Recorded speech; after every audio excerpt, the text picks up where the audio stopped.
जय जय फुले। सर्वप्रथम तो मैं तमाम युवा साथियों का मैं बहुत बहुत धन्यवाद और आभार व्यक्त करता हूँ। और आज मैं आपके बीच में फिर एक बार कुछ बातें शेयर करने के लिए आया।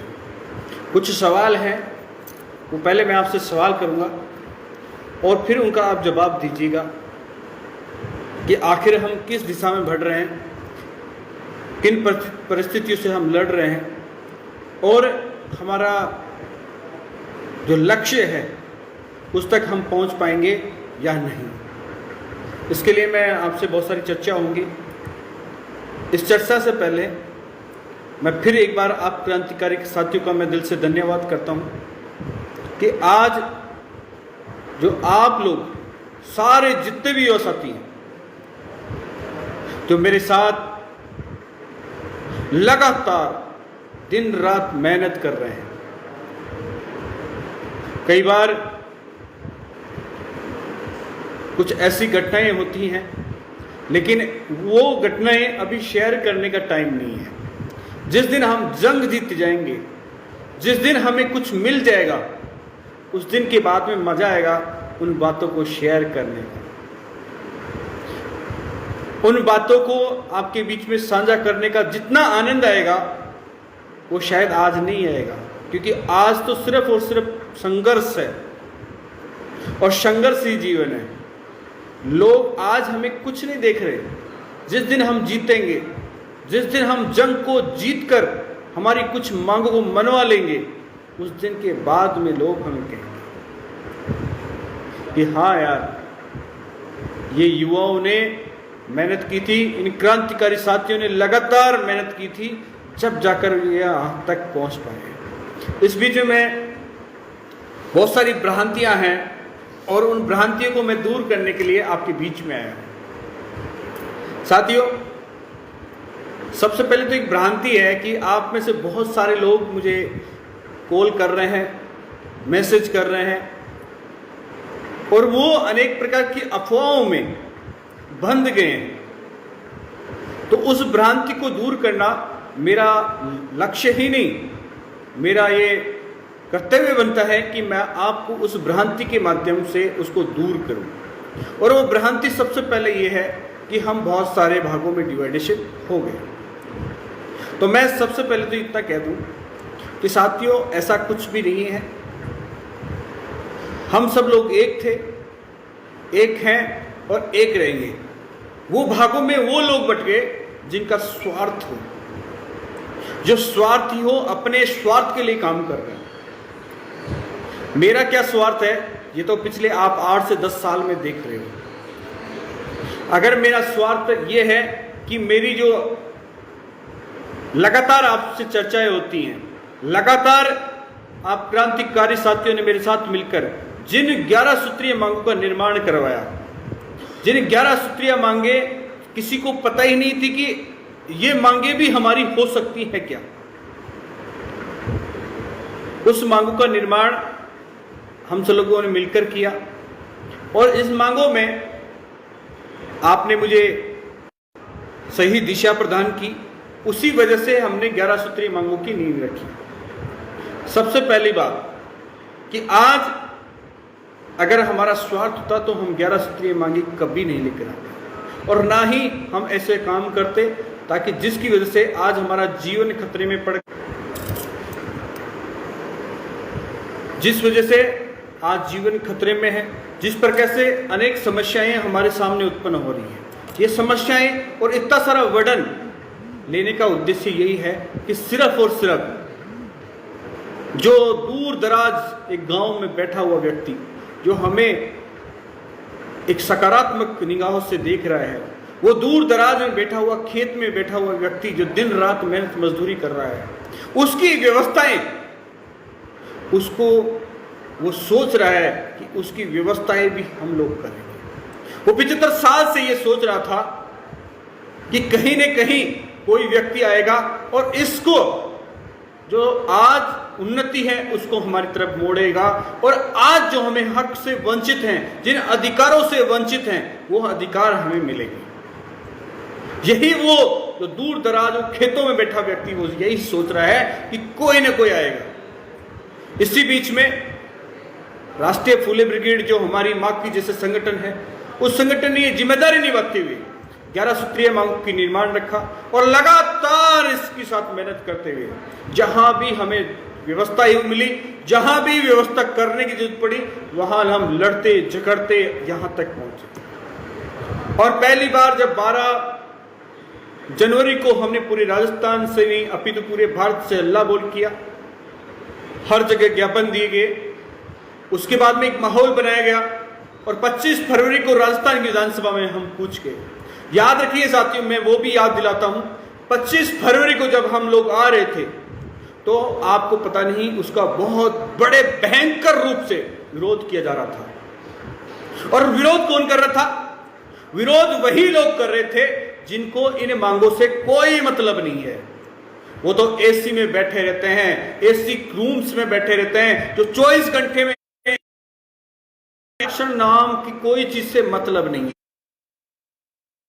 उन्हें महात्मा फूले फाउंडेशन से कोई मतलब नहीं है, उन्हें कल्याण बोर्ड से कोई मतलब नहीं है, उन्हें उनका बच्चे को स्कॉलरशिप मिले या शायद नेटवर्क की दिक्कत है, तो उन लोगों को कोई दिक्कत नहीं है, जरूरत नहीं है, इसलिए वो बैठे बैठे विरोध कर रहे थे। और जो हम जैसे भोले वाले लोग हैं, जो गांव में रहते हैं, जो छोटे कस्बे में रहते हैं, वो हमें गुमराह करते हैं और हम गुमराह हो जाते हैं। उन लोगों को इन चीजों से कोई मतलब नहीं है। आप कभी उनसे पूछेंगे कि इन मांगों से फायदा क्या होने वाला है, ये मांग क्यों लिखी गई, उन्हें इस चीज से मतलब नहीं है, क्योंकि वो खुद ही ऑलरेडी 75 साल के हो गए, तो उन्हें इन चीजों से मतलब नहीं है। उन्हें तो ये मतलब है कि आखिर कैसे हम इस आंदोलन को खत्म किया जाए। उन्होंने प्रयास किया, 25 फरवरी को पूरी तरह से प्रयास किया और कोशिश यही की कि कैसे भी इन लोगों को तोड़ा जाए। अनेक प्रकार की भ्रांतियां फैलाई गई, और तो और एक भ्रांति तो मुझे अभी तक भी याद है, जो मुझे बार बार लोग कहते थे, भ्रांति फैलाई गई कि मैं राजस्थान की सरकार गिराने आ रहा हूं। मेरे भाई, मैं उन बुद्धिजीवी से अगर आप लोग सवाल करें तो एक सवाल पूछें उनसे, क्या कोई हम एमएलए हैं क्या? ये फूले ब्रिगेड वाले कोई एमएलए थे क्या? या फूले ब्रिगेड कोई विपक्षी पार्टी थी? अरे हम तो हमारे माए बाप से कुछ लेने आए थे, उनको बताने आए थे कि हमारी ये मांगे हैं, सिर्फ बताने आए थे, और फूले ब्रिगेड बताकर चली गई। मेरे साथियों, और आपने इतिहास बना दिया। और उस समय हमने ये कहा था कि हम जन जन में जाएंगे, लोगों को समझाएंगे 11 सूत्रीय मांगे क्या हैं, इनसे फायदे क्या होने वाले हैं। ये हमने प्रण लिया और हम लगातार लोगों को समझाते रहे। 25 फरवरी के बाद में हमने कहा था कि 15 सितंबर को हम जयपुर वापस जाएंगे और अब की बार सरकार से मांग मनवाकर आएंगे। लेकिन आप देखिएगा, फिर वही लोग, क्योंकि उन्हें तो कोई जरूरत है नहीं, वो तो यहां बड़े बड़े ऑफिस बैठे हैं, उनके बड़े बड़े ऑफिस हैं, उनके पैसे वाले लोग हैं, उनके बच्चे तो सुबह उठते ही एक अच्छी लाइफ जीते हैं, लग्जरी ऑफिस, लग्जरी मकान, लग्जरी गाड़ियां, लग्जरी व्यापार, और हम जैसे लोग वही गरीब के गरीब गांव में खेतीबाड़ी करने वाले लोग और गले में गमछा डालकर मेहनत मजदूरी करने वाले लोग, हम आशा ही करते हैं उनसे। लेकिन क्या करें, परिपाटियां ये चली आ रही हैं। हमारा संबंध जब पैसे वाले से हो जाता है तो हम सोचते हैं कभी ना कभी काम आएगा। अरे हमें पता ही नहीं चलता है कि वो अंग्रेजों की जैसे हमारा खून चूसा जा रहा है। आखिर क्यों वो लोग 75 साल से क्यों नहीं उठाते हमारी बातें? और जब आज राजस्थान का युवा ये बार बार अपनी मांग उठाने की बात करता है तो इसे डैमेज करना दिया जाता है, डैमेज करने का पूरा प्रयास किया जाता है कि कैसे भी इस कार्यक्रम को तहस नहस करा दो, भ्रांतियां फैला दो। अनेक प्रकार के इसको तोड़ने का प्रयास कीजिए। आप सोचिए 15 सितंबर को आप आने से पहले मैं आपको बता देता हूं, अनेक प्रकार की भ्रांतियां आपके पास हो गई हैं, गुमराह आपको किया जा रहा है। अनेक कार्यक्रम उसी दिन यहां जयपुर में रखे जा रहे हैं, सिर्फ और सिर्फ इसलिए कि कैसे इस आंदोलन को खत्म किया जाए, क्योंकि उन्हें तो किसी चीज से मतलब ही नहीं है। उन्हें तो एक ही मतलब है कि इस आंदोलन को कैसे खत्म किया जाए। मैं साथियों जो भी लाइव देख रहे हैं मुझे, मैं उनको बताना चाहता हूं कि फूले ब्रिगेड का एक एक कार्यकर्ता जो गांव में बैठा हुआ लोग है, वो हमारे कार्यकर्ताओं की जैसे नजर उठाकर देखता है। वो गांव में बैठा हुआ हमारा कार्यकर्ता वो सोचता है कि मेरे उच्च पद के अधिकारियों से बात करूंगा और इन लोगों के लिए कुछ ना कुछ करूंगा। मैं आपसे पूछना चाहता हूं, ये लोग जो भ्रांतियां फैला रहे हैं, ये कभी आपके गांव में आए क्या? आपकी ढाणी आए क्या? आपके घर आए क्या? आपके हक और अधिकारों की बात उठाई क्या? ये सारे सवाल आप सोचिए तो सही। मुझे बड़े अफसोस आ रही है इन षड्यंत्रकारियों के साथ, मुझे बड़ा अफसोस होता है, क्योंकि साहब हम तो गरीब किसान रह गए, लेकिन इन लोगों के बड़े जब देखते हैं, कल हमारा दौरा है, कल मैं जमारामगढ़ तहसील में 20 गांव का दौरा रहेगा मेरा, जन जागरण अभियान रहेगा 15 सितंबर के लिए, पीले चावल का कार्यक्रम रहेगा, क्योंकि फूले ब्रिगेड ने के युवा साथियों ने ठाना है कि घर घर चावल पहुंचाना है, पीले चावल पहुंचाएंगे, निमंत्रण देंगे, तो वही मिशन लेकर मैं भी कल जाऊंगा। तो आप सोचिएगा उन षड्यंत्रकारियों की, उनकी परिभाषा देखिएगा।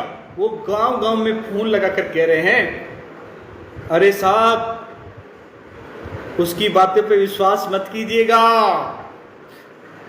वो आपको गोली मरवा देगा, वो आपको जेल भिजवा देगा, वो आपको लाठे डंडे खिलवा देगा। अरे ये भ्रांतियां तो पिछली बार भी फैलाई थी उन लोगों ने, लेकिन क्या हुआ?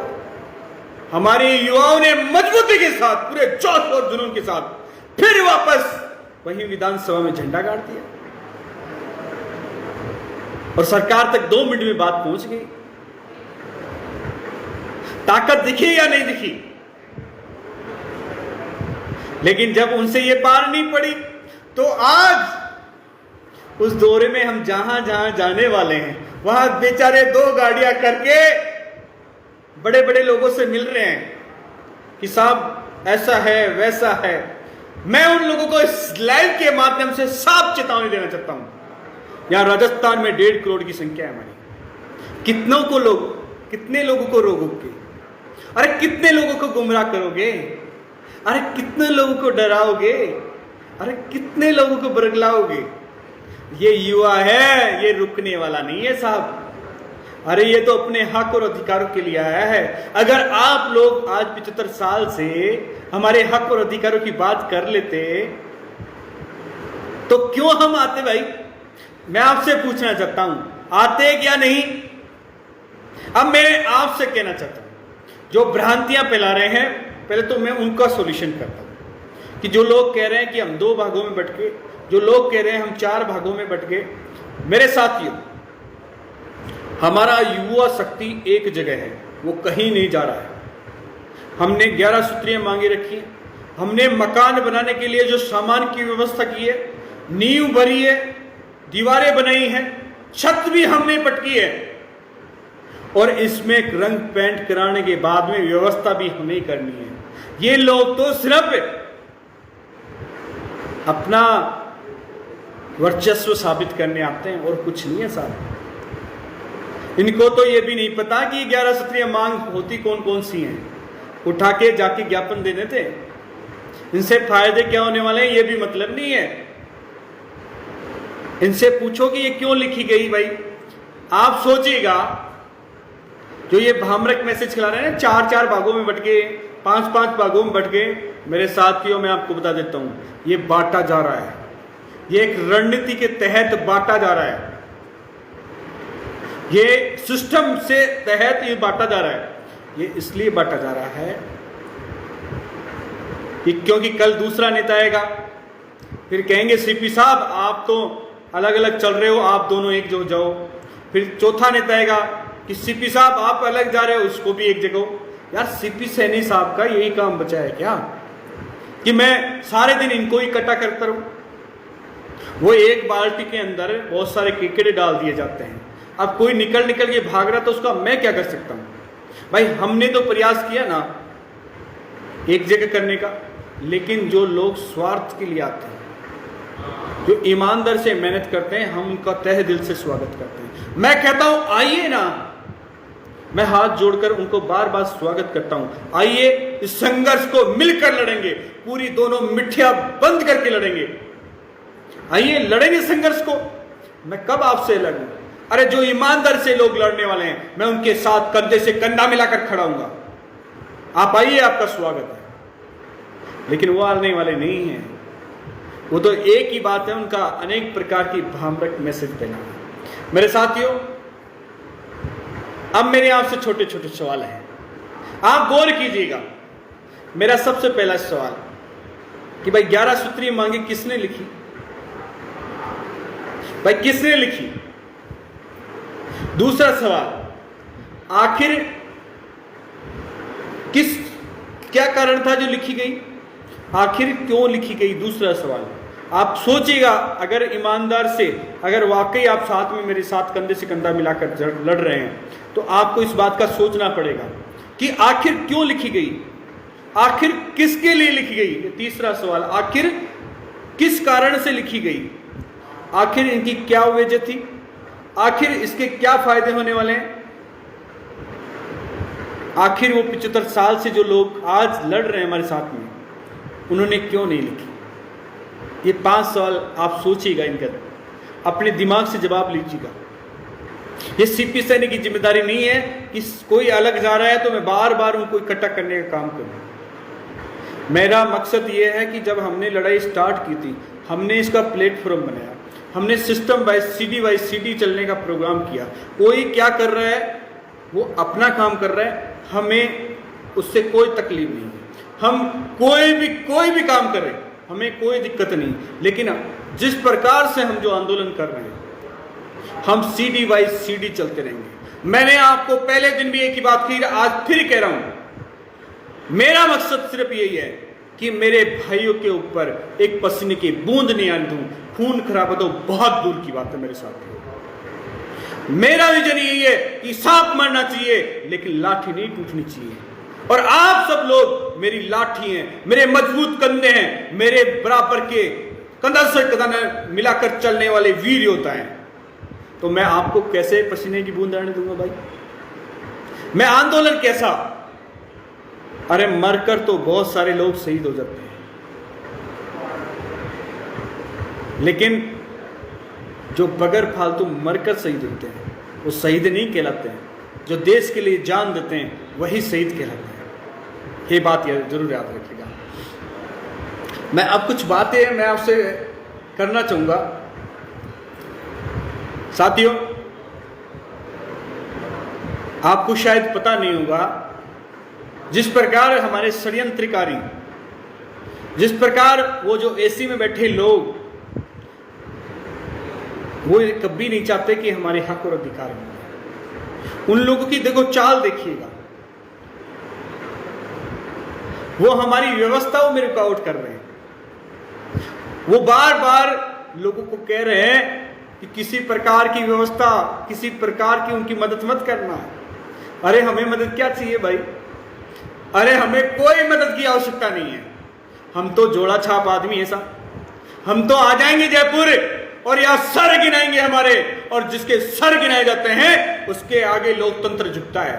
और लोकतंत्र झुकेगा तो सरकार झुक गई, और सरकार झुकेगी तो आपकी बात मानेगी। बताओ मानेगी कि नहीं मानेगी? तो मैं उनको कहना चाहता हूं, अरे मेरे भाई, हमें कोई व्यवस्थाओं की जरूरत नहीं है। जो सही और सच्चे दिल से काम करते हैं, जो ईमानदारी से काम करते हैं, जो मजबूती के साथ होकर काम करते हैं, जो बुलंद आवाज के साथ काम करते हैं, जो किसी के बाप के सामने नहीं झुकते, अगर गलती नहीं हो तो किसी से ही नहीं झुकते, तो ये सरकार की क्या होता है, औकात है जो हमें झुका दे भाई। और तुम लोगों की क्या औकात है जो हमें झुका दो, हम सब व्यवस्था के साउंड भी लगवा देंगे। पूरा शरीर का कतरा कतरा अगर कर्जे से डूब जाए तो भी फर्क नहीं पड़ता, तो भी मैं समाज का कर्जा नहीं चुका सकता। मैं भाई, इस रगों में मेरे सैनी समाज का खून रोग दौड़ता है। और मैं आपको एक बात और बता देता हूं लाइव से, साथियों सोचिएगा, आप युवाओं को तोड़ने के लिए क्या क्या किया जा रहा है। प्रशासन के पास जा जाके लेटर लिख के दे रहे हैं, साहब इनको जगह मत देना जयपुर में कार्यक्रम के लिए। क्या मत देना? जगह मत देना जयपुर में कार्यक्रम के लिए, वरना खून खराबा करवा देगा, आगजनी करवा देगा, ये करवा देगा, वो करवा देगा। अरे मेरे भाई, अभी तो टाइम बहुत है। यही जयपुर की राजधानी में कार्यक्रम करके दिखाएंगे। और नहीं करवाओगे तो कोई बात नहीं मेरे भाई, NH 8 हमसे ज्यादा दूर नहीं है, वहां जाके बैठ जाएंगे। हमें क्या चाहिए? हमें तो बैठना ही है और हमारे हक और अधिकार मनवा की जाने। बैठना है, रोड पे बैठ लेंगे, कार्य जगह देगी सरकार तो अच्छी जगह बैठ लेंगे, वरना रोड पे मांग कर ले जाएंगे। तो इसलिए आप कितने भी प्रशासनिक अधिकारियों के चक्कर काट लो, जो भारतीय संविधान है उस संविधान के तहत हमें कोई नहीं रोक सकता कार्यक्रम करने से। इस संविधान के माध्यम से हमें जगह भी मिलेगी, व्यवस्थाएं मिलेंगी और प्रशासन हमारी व्यवस्था भी करेगा। दूसरी बात देख लीजिए, आपको 15 तारीख को कार्यक्रम तोड़ने के लिए क्या किया जा रहा है। अनेक कार्यक्रम रखे जा रहे हैं। 15 दिसंबर का हमारा भी जयपुर में फलाना कार्यक्रम, ये कार्यक्रम। अब डिसीजन आपको लेना है कि आखिर ऐसा क्यों किया जा रहा है। यानी कि हम लड़ाई सच्ची और सही राहों पे लड़ रहे हैं, इसलिए हमारा ये गतिरोध के रूप में खड़े हो रहे हैं, वरना किसी की औकात नहीं कि जो हमारे इस काम में खड़ा हो जाए। अरे खड़ा कौन होगा? हमारे लोग खड़े होंगे। वो नहीं चाहते। और कौन खड़े होंगे? जिनके बड़े बड़े व्यापार हैं, जिनके AC के मकान हैं, 1-1, 2-2 करोड़ की गाड़ियां हैं, उन लोगों के और उन बच्चों को कोई आवश्यकता नहीं है मेरे साथ। वही लोग गतिरोध करेंगे। और इसके बाद में युवाओं को गुमराह कर रहे हो आप। अरे युवा सब समझ गया है। युवा पढ़ा लिखा युवा है, दिमाग में सब कुछ समझता है। वो किसी के गठबंधन में जाने वाला नहीं है। उसे तो उसके हक और अधिकार चाहिए। हम तो आपके साथ खड़े हो जाएंगे। अरे दिला दो हक और अधिकार की बात करते हैं हम तो। अरे हमें क्या चाहिए? हमें तो नेता नहीं बनना, हम तो हमारे हक और अधिकारों की बात करते हैं साहब। हमें तो हक दिला दो, हमें तो महात्मा फुले कल्याण बोर्ड बना दो साहब। अरे बनवा दीजिएगा। अरे हम तो आपके साथ खड़े हो जाएंगे। हम गुलाम नहीं है जो किसी नेता की दरिया बिछाते रहे, लोगों के कप प्लेट उठाते रहे। वो गुलाम नहीं है, बल्कि हम तो वो इस समाज के शेर हैं जो आंखों में आंखें डालकर हमारे मांगों की और अधिकारों की बात करेंगे। हम झुकने वाले नहीं हैं। अब की बार आएंगे, टाइम लेने वाले भी नहीं हैं। हम तो वो समाज के खून रगों में दौड़ रहा है। अरे उस ग्रेट महात्मा ज्योतिबा फूले का खून दौड़ रहा है, जिसको इसी समाज के लोगों ने समाज से बहिष्कार कर दिया था। और मैंने सुना है आजकल मेरे लिए भी कोई वीडियो बना के डाल दिया, बताया। सुना है क्या युवा साथियों आपने भी? इसलिए मेरे साथियों, मैं तो डरने वाला नहीं हूं। मैंने तो ग्रेट महात्मा ज्योतिबा फूले को पढ़ लिया और उसके संघर्ष को भी पढ़ लिया।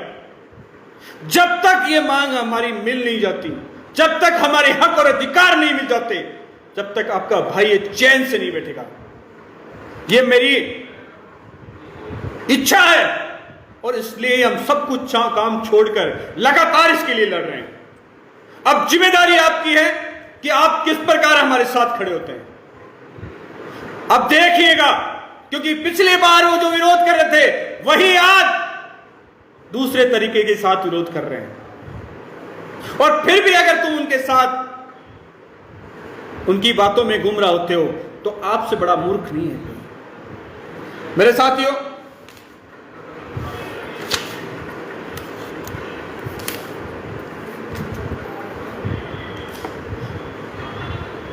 जितने भी युवा साथी देख रहे हैं, सबसे पहले तो मैं उनका दिल से धन्यवाद करता हूं, आभार व्यक्त करता हूं। और मैं आपको एक बात कहना चाहता हूं, ये मैसेज तमाम साथियों तक पहुंचाने की जिम्मेदारी आपकी है, हर युवा तक पहुंचाने की जिम्मेदारी आपकी है। ये आपके भाई का एक मैसेज है। ये वो वाली वीडियो तो नहीं है जो आप कॉमेडियन हो या हंसी मजाक हो, ये तो आपके समझौते की बात है, आपके विश्वास की बात है, आपके हक और अधिकारों की बात है। अब ये देखना है कि 75 साल की जैसे आखिर सोते रहोगे या 2022 हमारे लक्की डे बनता है।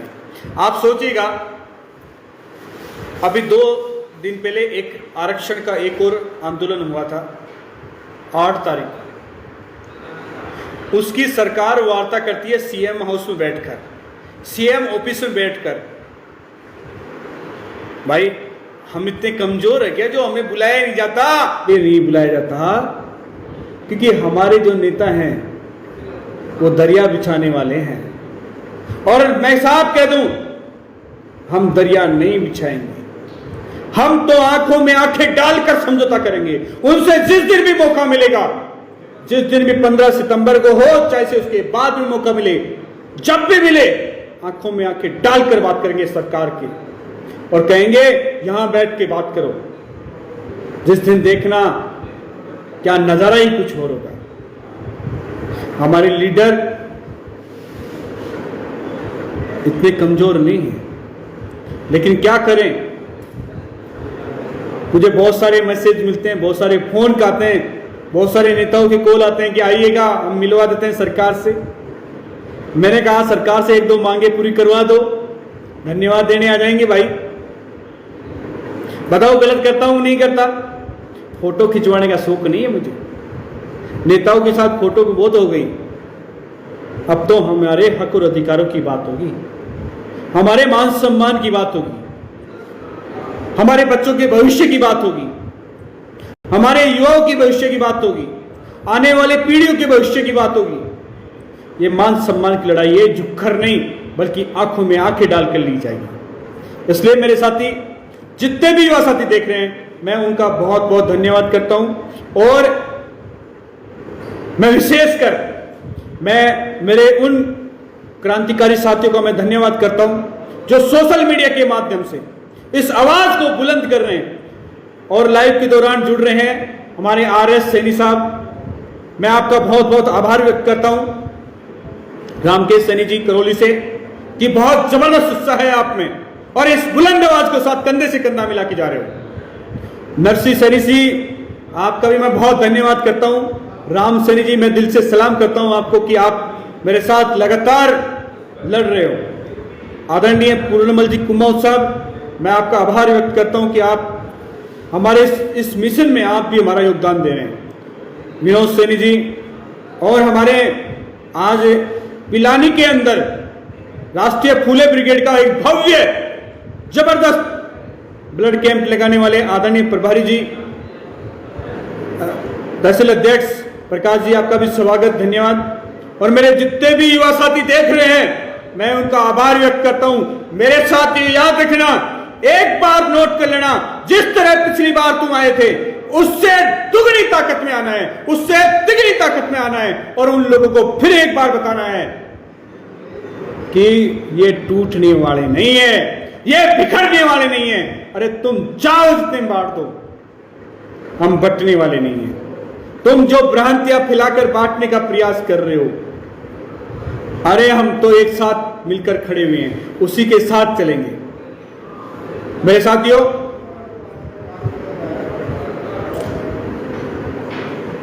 हमारे भाई कह रहे हैं कि पुलिस का तो अभी से फोन आने लग गया, मेरे पास भी आने लग गया कि कैसा, कितनी व्यवस्थाएं रहेंगी, कितने लोग आएंगे। बहुत सारे युवा साथियों के पास IB और CP का फोन आने लग गया, इंटेलिजेंसी का फोन आने लग गया। ये आपकी ताकत है मेरे साथियों, ये पिछली बार जो आपने ताकत दिखाई है वही ताकत है। इसलिए मेरे साथियों, मेरा विजन यही है कि मेरे किसी भी भाई पर पसीने की बूंद नहीं आने दूंगा और आपके हक और अधिकार ऐसे रखवा दूंगा। सरकार से सीधी बात है, ऐसे रख हमारे हक और अधिकार ऐथे रख, और हम हमारा हक मांगते नहीं किसी से भीख मांगते। जोरदार नारे के साथ जितने भी युवा साथी मुझे देख रहे हैं, मैं उनको एक बार फिर कहना चाह रहा हूं कि आपके पास जितने भी ग्रुप हैं सब में शेयर करते हैं, क्योंकि सबसे बड़ी ताकत है आपकी सोशल मीडिया प्लेटफॉर्म। इसमें ज्यादा से ज्यादा शेयर करें, अपने जितने भी व्हाट्सएप ग्रुप हैं वहां शेयर करें और उनको बता दें कि हम कमजोर नहीं हैं। जितने भी षड्यंत्रकारी हैं उनको दिखा दे कि ये युवा रुकने वाला नहीं है, ये युवा आएगा और युवा अपने हक और अधिकार लेकर जाएगा। पिछली बार तो 2.5-3 लाख लोग आए थे, अब की बार कितनी संख्या में आएंगे हम वही गिनती करवा देंगे आपको। इसी के साथ मैं बहुत बहुत धन्यवाद करता हूं। और आजाद राकेश सैनी कह रहे हैं, अरे हम तो साहब माली हैं, फसल काटना भी जानते हैं और फसल उगाना भी जानते हैं। जब हमने फसल उगा दी है तो काटेंगे भी हम ही।